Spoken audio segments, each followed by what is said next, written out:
This adventure all began on a visit to my local antique shop, where there on the shelf I found a copy of this book, Southern Rambles by S.P.B Mais. Published 75 years ago, it gives details of 20 walks, just a train journey away from London.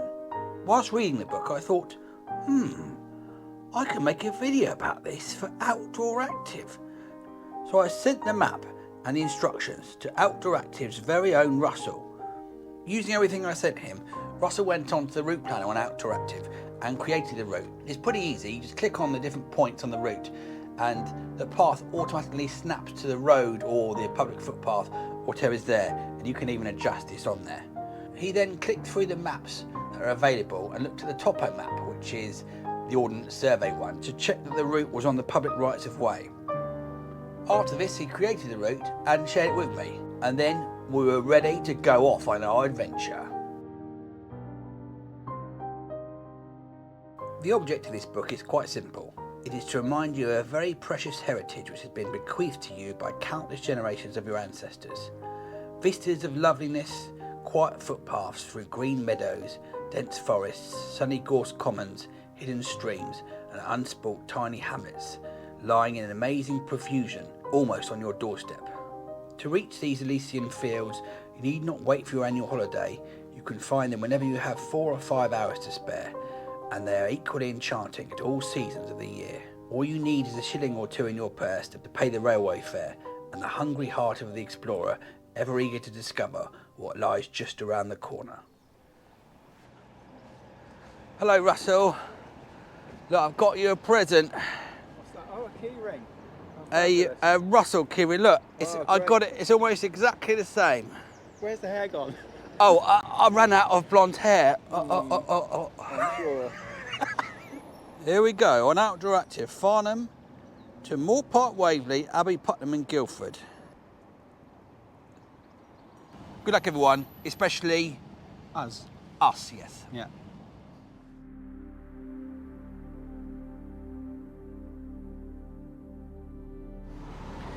So S.P.B Mais did this walk 75 years ago. Doubt that garage was here then. But it did have cars then, I think. It wasn't just horse and carriages. Yeah, I know, Russ, I'm not an idiot. It's nice that Russell can do all the navigating for me. But would you like some Farnham facts, Russell? Yes, please. Well, Farnham's famous for being the birthplace of William Cobbett. You might be familiar with the Reform Law and all the rotten boroughs. And William Cobbett was one of the people who was influential in getting rid of all of those. But more excitingly, William Cobbett actually saw one of the very first big cat sightings around here when he was 62 years old. He was in Farnham with his son Richard and they passed a tree. I showed him an old elm tree which was hollow even then, into which I, when a very little boy, once saw a cat go that was as big as a middle-sized spaniel dog. Have you ever seen a cat as big as a dog, Russell? No, I haven't, no. Right, but also there were lots of sightings of big cats in the 1960s round here and further down towards the Goldalming area, almost 100 of them.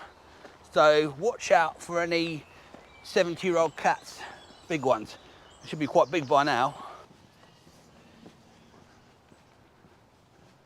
We've taken a walk from S.P.B Mais' book and you put it on Outdooractive, but how do you find it on there? Once we've done it, we'll write some extra text and instructions, and we'll take some lovely photos and bundle it all together, and then I'll publish to the route. And then the whole community, you can publish to the whole community. Likewise, you can do this if you've got your own subscription to Outdooractive. Well, I'll put a link to the published route below so you can find it and marvel at Russell's wondrous pictures. That's right. Yes, cool dudes, this is Mother Ludlum's cave. Russell, don't go too close! I expect you want to hear the story about Mother Ludlum's cave. Well, I know just the man to tell it. Russell? Old Mother Ludlum was a white witch, and this legend has it she used to lend out utensils like spoons and things. Well, one day she lent out her favourite cooking pot. Cauldron. cauldron even. So witches have cauldrons, you see. She lent that out and the person didn't bring it back. And she got very annoyed with him. But that person who took the cauldron was so scared they took it to the local church and hid it. Until this day you can go and see to that church and see the cauldron of old Mother Ludlum. Thanks, Russell.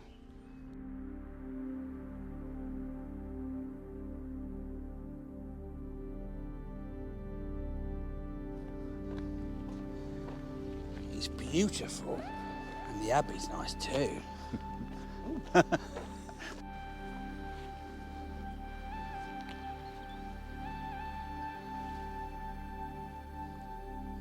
This is what it used to look like in the 14th century, in case you're wondering.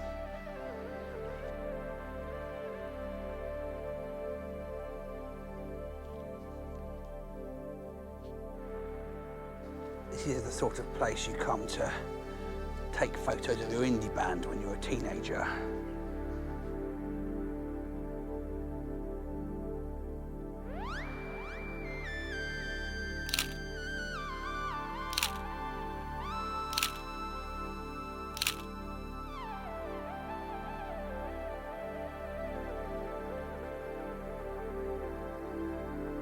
It is absolutely stunning around here, cool dudes. I would highly recommend taking about an hour or so to come and sit around here and have lunch, maybe do some sketches or something. Beautiful. Oh, an ancient yew tree.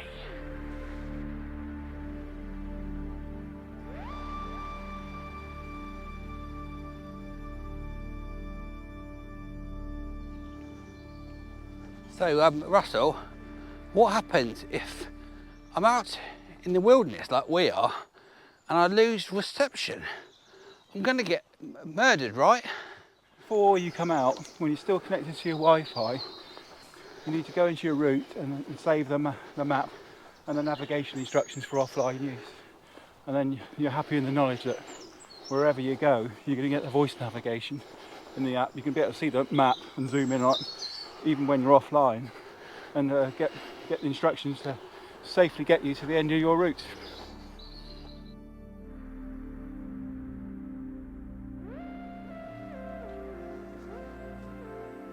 Crooksbury Hill is an absolute killer, and the view better be good at the top. You're still alive, Russell. Russell, this is a good opportunity to use the Skyline app on Outdooractive.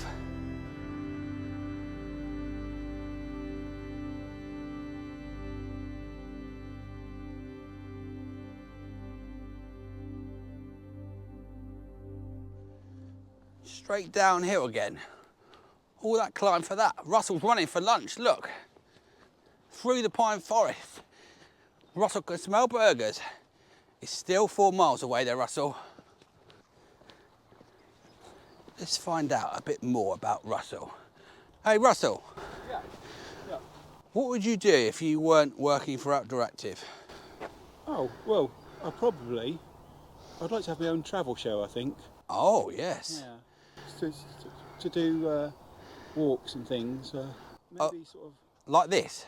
A bit like this, but maybe a bit more highbrow than this, like Michael Portillo kind of style. I beg your pardon, more highbrow? Well, yeah, maybe. Michael Portillo.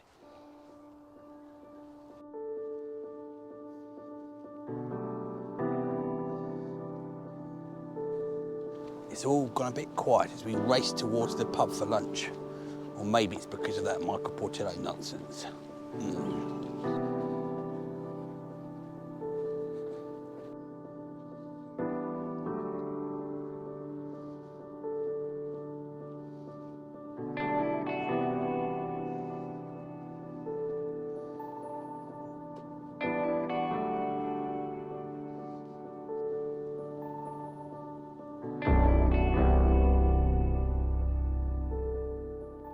That burger was magnificent, and I'm enjoying a glass of lager shandy with it.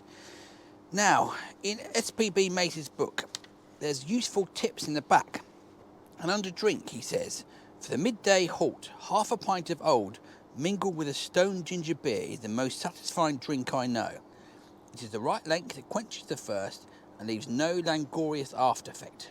The question of the day, Cool Dudes, is what is the most refreshing drink that you can have after doing some exercise or a walk? Please write your answers below. Nice one. A fantastic lunch. Yeah. We both had 2 pints of shandy and Russell is completely out of it.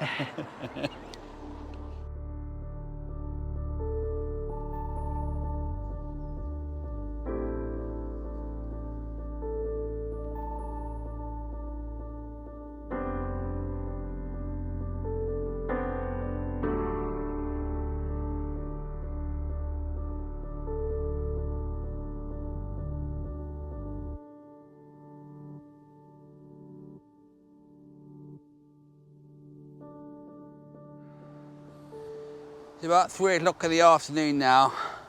I'm beginning to feel a bit woozy after those 2 pints at lunchtime.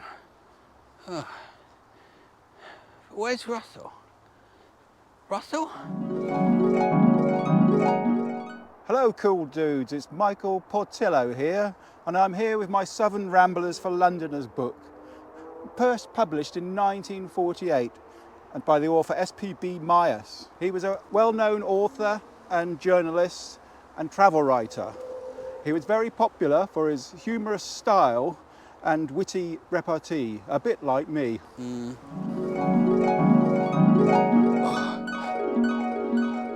Russell! What happened? Marek, I told you not to have 2 shandies. I think I've learnt my lesson this time, Russell. I never want to experience a nightmare like that again. A highbrow nightmare. Regular viewers of the channel will know that the speed that I walk is a very contentious issue. I walk about 2 miles an hour, and a lot of people think that's slow. Well, I would like to read you a quote from the notes section in the excellent Southern Rambles. Speed. I'm always meeting people who imagine that 4 miles an hour is an average walking pace. If you average 4 miles an hour, it usually means that you're missing out all the sideshows. Try yourself out between 2 milestones, and if it takes you less than a quarter of an hour, you might as well be in a car for the good you're getting out of it.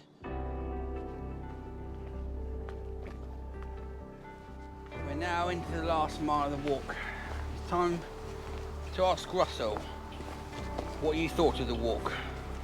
Well, I thought it was very pleasant, changing woodland and downs and things, but there was a couple of sections where we were on busy roads, and I guess way back in 1948 the roads would have been much smaller and quieter. But apart from that, the experiment seemed to work. It was a beautiful walk, really. How many Russells would you give it? Oh, I'd give it 4 Russells. 4? Yeah. Well, let's see how many Mareks argued at the end.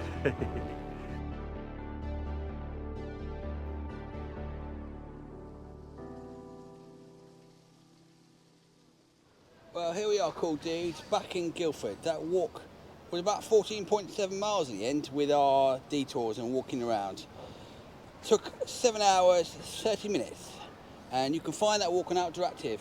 Don't forget, you can join Outdooractive and get discount with the code COOLDUDES10F. And what do you get, Russell? You get topo maps, you get saving of those topo maps for offline use, you get Skyline, you get tracking, you get the lot. Oh, it sounds like a good bargain. Anyway, Cool Dudes, if you enjoyed that, you can also join the Cool Dudes Walking Club on YouTube from just 99p a month, and you get to see all these incredible members-only videos. And why aren't you a member yet, Russell? I will be even soon. The train's annoyed. All right, that's it. Prize draw for members coming up next. Oh yeah, one more thing. Stay cool.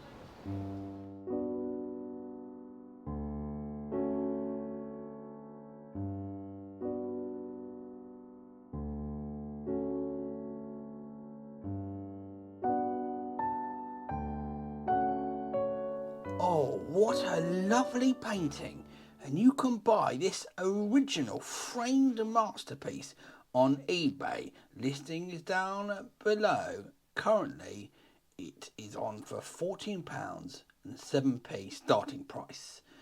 Okay, cool dudes. Thanks to Russell for organising that video. Don't forget you can use the Outdooractive code if you want to sign up. The prize draw this week will be for a year's pro membership subscription to Outdooractive, the Spotter's Handbook, the badges, the stickers, the greatest zine of all time made by me, and a card I bought from the gallery. Apologies for a few sound issues in the episode. Russell accidentally turned off his mic and then my mic ran out at the end. I didn't realise. But never mind, it's still watchable, isn't it? Alright, cool dudes. Currently, there are 375 wonderful people who are members on YouTube. Random number generator. Generate me a number. Generate 295. The person who's been a member for the 295th longest amount of time is Blars and Blisters. Please email me on cooldudes.walkingclub@gmail.com to get your prize. And also, if you're one of these people here, you haven't claimed your prize yet, so please email me as well. Also, there are currently some psychedelic Mareks available for sale on the website. Please keep on sending me your keyring photos for the gallery. Thank you very much to everyone who sent the photos in. I don't reply to the emails just because I just haven't got time to reply to everyone online and all the emails and messages I get. It takes me so long, so I just thought I'll just say thank you on here. So thank you very much. All right, the gallery's coming up. That's it. Oh yeah, one more thing. Stay cool.